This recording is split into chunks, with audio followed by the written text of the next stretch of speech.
So there is a brief comet update tonight. We have 3 observable comets. Actually, it's not quite true. There are others too, but these are the brightest ones. And they're still around magnitude 8. Now, Y4 is very promising. So let's have a look. I don't know if there are new people here, but very briefly where they come from, these comets, these dirty snowballs, are coming basically from far away, almost halfway to the other stars from the Oort cloud. And there's a lot of objects there that are still part of the, basically the material that our solar system was built up from. And Kuiper Belt is closer to us. Let me see if I can get here. Got the pointer. Do you see the pointer? Yeah. Yeah, okay, so that works. That's, by the way, that is control and your left mouse button. So then you have actually a pointer in PowerPoint. So the Pluto and all the other trans-Neptune objects are in the Kuiper Belt, and the Oort cloud is way bigger. Basically, here is the Kuiper Belt, and this is the Oort cloud. So you can just imagine how big that is. Now, some people think, okay, you have, oh, I got basically also some noise here. Don't know where it came from. Anyway, it looks like, you know, you have this comet that that has this tail and it drags it behind it, but that is not true. If the comet goes around the sun and then goes away, then the tail is actually going in front of it. Actually, there's 2 tails. One is a dust tail and the other is an ion tail caused by solar wind, and dust tail by the light of the sun, the warmth of the sun. And it leaves a lot of debris in its orbit. And if we are by accident crossing that orbit, which does not happen all the time with all the comets, of course, then you get the phenomenon of having a meteor swarm or like the Perseids. Now, there is a new kid on the block, and that is C2019Y1 Atlas. It was discovered December 16 at magnitude, oops, that was not so good. Bear with me here. Something is in the way here, 17.9, almost 18 magnitude by Atlas. And Atlas is the Asteroid Terrestrial Impact Last Alert System, because we know about pan-stars, which I forgot the acronym from too, but I have it down here with the other one. Anyway, it is an automated system to find asteroids and near Earth objects, and they also look for comets. Now, currently, Y1 is just under, a bit brighter than magnitude 8, and it is expected to stay between 8 and 9 magnitude until mid-April. And then it will go down till just 10 degrees above the northwestern horizon at dusk. So that is not so great. So it will disappear, and I basically started with this one because it is the least promising of all. But you can still see it, and it's basically at the top, and here you see not flattening the curve, but going down the curve, basically. But it will be still there for quite a while. Now, if you look at Y1, it passed the perihelion on March. Oh, I don't have an. I think it was the 16th, so forgive me that I don't have a date for it. But in March, it came to 130 million kilometers from the sun.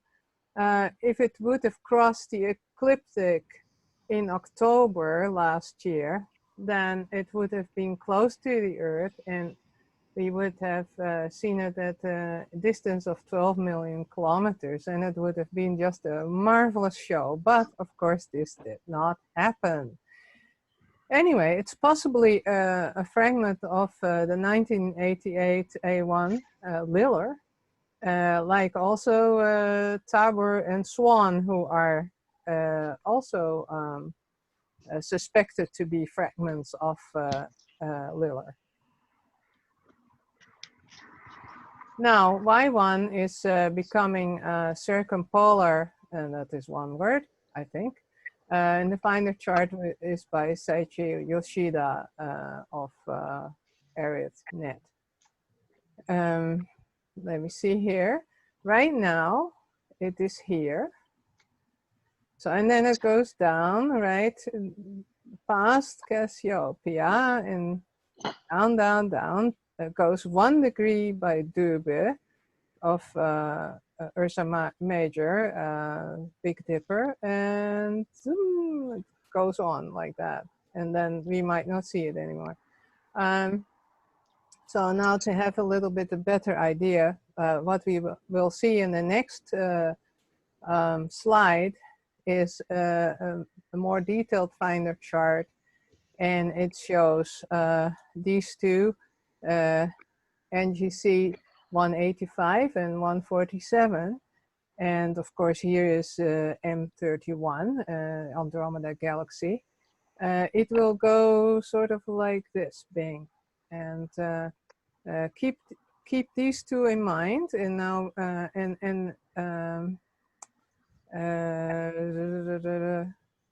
I forgot the name of this. I know this is Zeta, and this one I always forget. Anybody helping me? No? Okay, doesn't matter. Here we again have 147 and 185, and this is the very detailed finder chart for the next couple of days. As you see, the faintest star on this chart is 11.5 magnitude, and these detailed finder charts are made by Reiner Bauma, and I have the website at the end of the presentation, and they are very reliable. Now, Y1, we have some eye candy, but not too many. For some reason, it is not easy to take pictures of this one. Why, I don't know, because at 8 magnitudes, you should expect that they would make better pictures, but no. So this is from Jose Chambo and Martin van der Dussen, who I still think is one of my old friends from Holland, but maybe he isn't. Anyway, this was in February. This one was from March the 11th by Francois Kugel. And you see a bit, oops, you see here too, but the previous one also, you see a bit of a tail. And here is one by Alphonse Diepvens in Belgium on March the 27th, so just a couple of days ago. By the way, it's really funny for me, and I don't know if there's any more Dutch people here, but balen means in Dutch being extremely bored. So that is kind of funny to see that that name as a place to live. I live in extremely bored. Anyway, and then we have the next one, and they all are so similar in some ways. I don't know why this is. And I have actually, while I was busy with preparing this, I got, at a certain point, I got totally confused with the different comets. And I had different slides mixed up. So if I did not fix that, forgive me too, but I have tried really paying close attention now that it was all in place. Anyway, this is 2017 T2. It was discovered in 2017 in October, almost at magnitude 20 by PAN-STARRS, which is, and here comes the acronym, Panoramic Survey Telescope and Rapid Response System at Haleakala Observatory in Hawaii. It is now at the moment 8.8 magnitude, and it stays again between 8 and 9 magnitude until July. And you can see the graph with all the observations that are being made now, and it sort of goes very roughly that way, and they expect it to go peter out and not flattening the curve, but going into the deep end. So, but it will be around, as you see, till probably July, next year even, for that matter. So there you go. Interesting. And the orbit of T2, it stayed very outside the orbit of Mars. It came closest on New Year's Eve in 2019, and perihelion was on May 6th last year. Now here we have another rough trajectory of where it is going, and at the moment we are about here. So again, you see the same here is Cassiopeia and Camelopardalis, I never can say it in English. Anyway, the giraffe, right? Actually, you can see why it has a long neck. Anyway, and then it goes very close to Dubhe again. And so it's interesting, it's almost like it goes the same trajectory, but I think it's pure coincidental. Anyway. So if you look at, again, we will see in the next slide to orient yourself, these two, RZ and SU CAS, which are both variable stars, and close to Iota Cassiopeia, or Cassiopeiae. And if you follow the W of it, it sort of makes it into the extension of the last leg of the W. Now, if you see here the finer chart again, we are here just south, but here is the 30th, which is tomorrow. And then we go on and on and on. And here's the 4th of April. This is here is the 1st of April, 2nd, 3rd, 4th, and so forth. And it whips actually quite along here. And you see here these two variable stars, SU and RZ. Okay.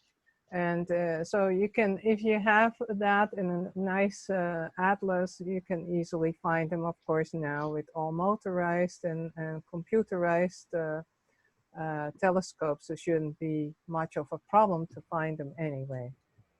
But in case you're star hopping, some eye candy here. It was a much more gratifying comet to take pictures of, evidently. By our famous Michael Jaeger in Germany on December the 22nd. Here it went, oops, there we go again, the wrong way. Here again it went, here it is, to double cluster in Perseus. And very nice, rich field, but yeah, lots of coma because it's wide field. So coma in the comet, but also coma in the image. Anyway, here another of March the 13th by Martin Moberly, and also very big, rich coma, and basically a little bit of a tail. and this one even two tails. If you have a little bit of imagination, but I've seen the more contrasty image, I've not included that. But this is the tail, and this is dust tail, this is the ion tail. So that we see that split up depends on how our angle is towards the plane of where the comet is orbiting. So that is why you get sometimes that you get even an anti-tail, but it is just a perspective effect. And now we're coming to the icing on the cake and the cherry on top of it. And this is Y4. It was discovered very recently in December the 28th, 2019. At 19.5 magnitude, basically, and it's expected to become magnitude 2 mid-May, and it might get brighter than magnitude 0, like -1 or so, by the end of May. Right now, it is again 7.9. As I say, they all look alike, and they unfortunately it will be very close to the sun when it is so bright. So I would say that the best bet to watch it is mid-May, and then it is closest to the sun at 39 million kilometers, which at the end of May, and that is inside Mercury's orbit. So it's coming closer to the sun, but that is not unusual with sun grazers, but this is not particularly a sun grazer. However, we don't know what it will do. This might be a part of the 1844 Y1 Great Comet. However, that it was not really the Great Comet. There was another comet that time that that was really a great comet and a daytime comet. This one was pretty bright, but it petered out pretty fast. So, but it might be a fragment of that. So that is kind of interesting.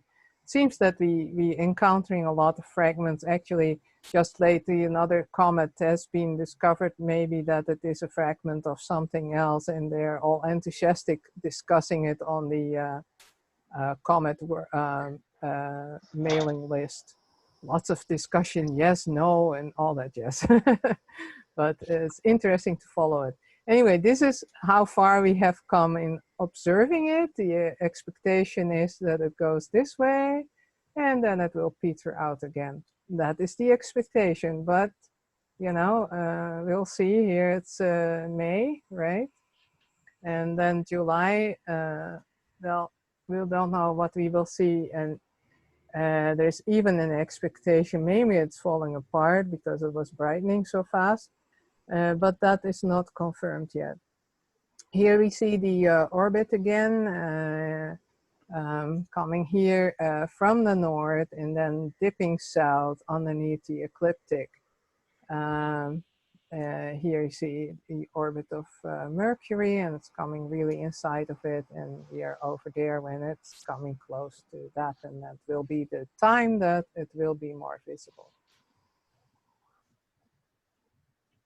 Then we have again a finder chart here, and this time we're going the other way. Okay, zzz, like that. Oh, we're going through the Big Dipper again, and yeah, we're going past the giraffe.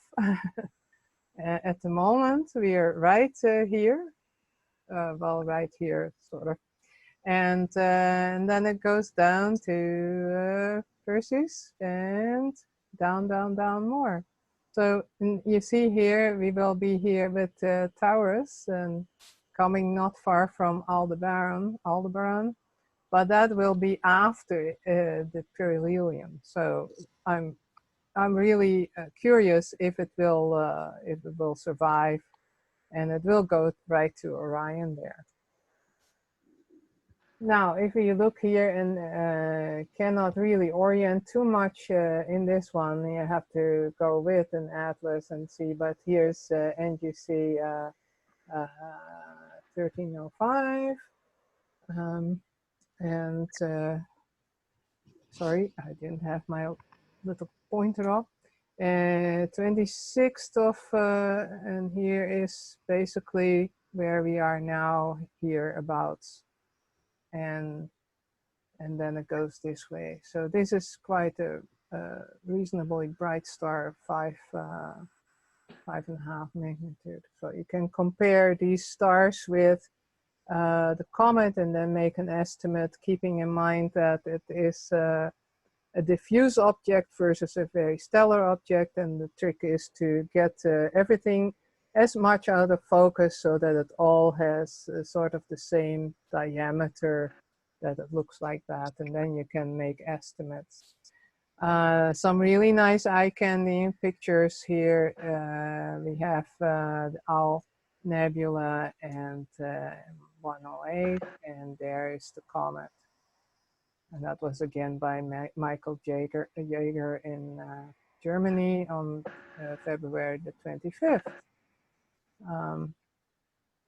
Oh yeah, and this is a very nice one with 81 and 82. I don't really have to point out the comet, which is green there on the right, and the two 81 and 82, which is very familiar to most of us.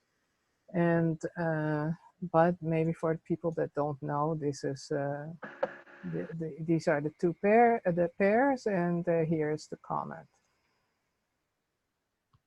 And to show that we can do it also, possibly make pictures with some more modest means, my friend Monica Landegevena in Hungary took and stacked images with just a 300mm lens on March 22nd. And it actually shows a bit of a tail. So it's quite interesting. So she was very happy with it, and I was too. So this was it, and I hope that I gave enough information. If you want any charts, I don't know if I can put the PowerPoints. Maybe we can put things on a Google Drive, and so that is also a possibility.